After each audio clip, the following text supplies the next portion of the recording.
Chapter 3 opens with the girl or the maiden lying in bed at night, unable to sleep for thinking about him whom her soul loves. So she decides to get up and go through the streets looking for him. This is potentially a risky idea, and it is not normal behaviour for an honourable woman to go out alone, unlike the adulterous woman in Proverbs 7, particularly verses 11 and 12. But this girl is desperate and must find her love. Canaanite and Egyptian myths also feature women seeking their men. Once located, in her passion she will not let him go, and brings him to her mother's house. The term mother's house and the alternative father's house were equally important, but for different reasons. The father's house was probably used in legal contexts, such as inheritance, but mother's house was used in contexts of marriage and procreation. Once again, the maiden adjures the daughters of Jerusalem not to awaken passionate feelings until the time is right. This recurs in the Song of Songs. A Jewish allegorical interpretation of the refrain is to wait patiently for the Messiah and not to try and hasten his coming by provoking the enemy or in any other way. In the next poem, the girl now sees something approaching from the wilderness. At first she cannot tell what it is, but then suddenly as it draws nearer, she recognizes Solomon on his wedding day.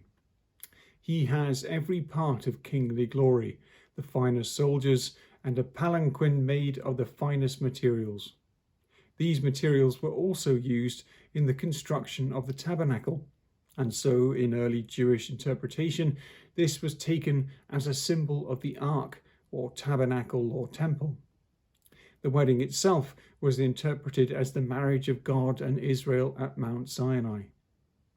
During the Second Temple period, grooms wore crowns, but this practice was abandoned as a sign of mourning after the Romans destroyed Jerusalem in 70 AD. It is the mother here who features again, who has placed on the crown. She oversees matters of love and perhaps provides validation and security. Lady Wisdom also places a crown on the one who listens to her, as it says in Proverbs 4:9. This song about a wedding may reflect the girl's desires and excitement as something she looks forward to. Now in chapter 4 comes a wasf of the man.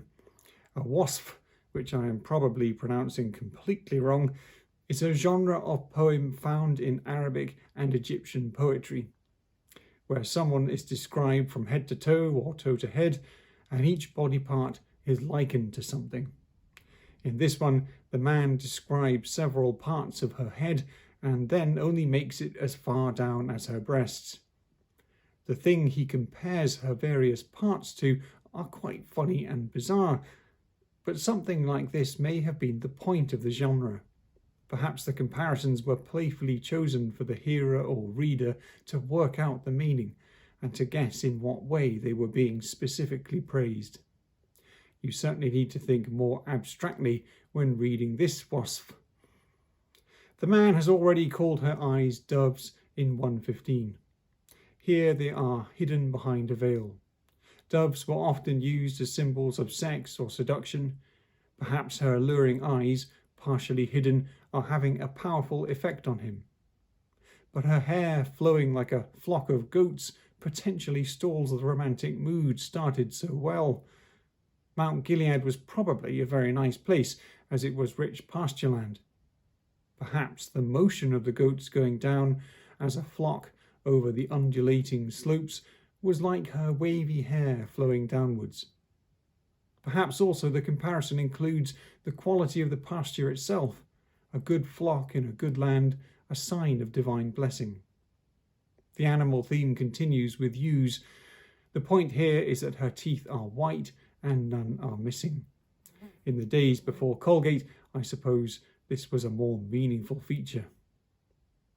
Next, her cheeks look like pomegranate halves, which may refer to no more than their colour behind the veil. Then the neck is like the Tower of David. This may allude to its length, a sign of beauty in Egypt, and the shields would be her necklaces. The tower of a city was its pride, and the neck itself could also represent pride, as it does in Psalm 75:5. He might therefore be saying that she is both graceful and impressive. Finally, we come to the breasts, which are like two fawns among the lilies. This description recurs in another wasf in 7:3. What is the likeness intended here? It is likely that we should ignore the shape of the fawns, which makes no sense as a point of comparison.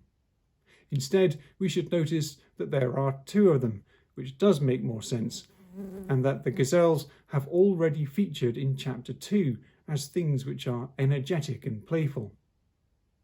The other thing which is probably relevant is the lilies, which have also featured several times and which also can represent beauty and sexuality. The effect is intoxicating on the man, and he halts his wasp to declare that he will hasten to the mountain of myrrh and to the hill of frankincense, which are a clear reference to these same breasts, as no such hills exist. The main point of comparison now is definitely the shape, but also the headiness of the fragrances themselves. The man is basically losing his mind.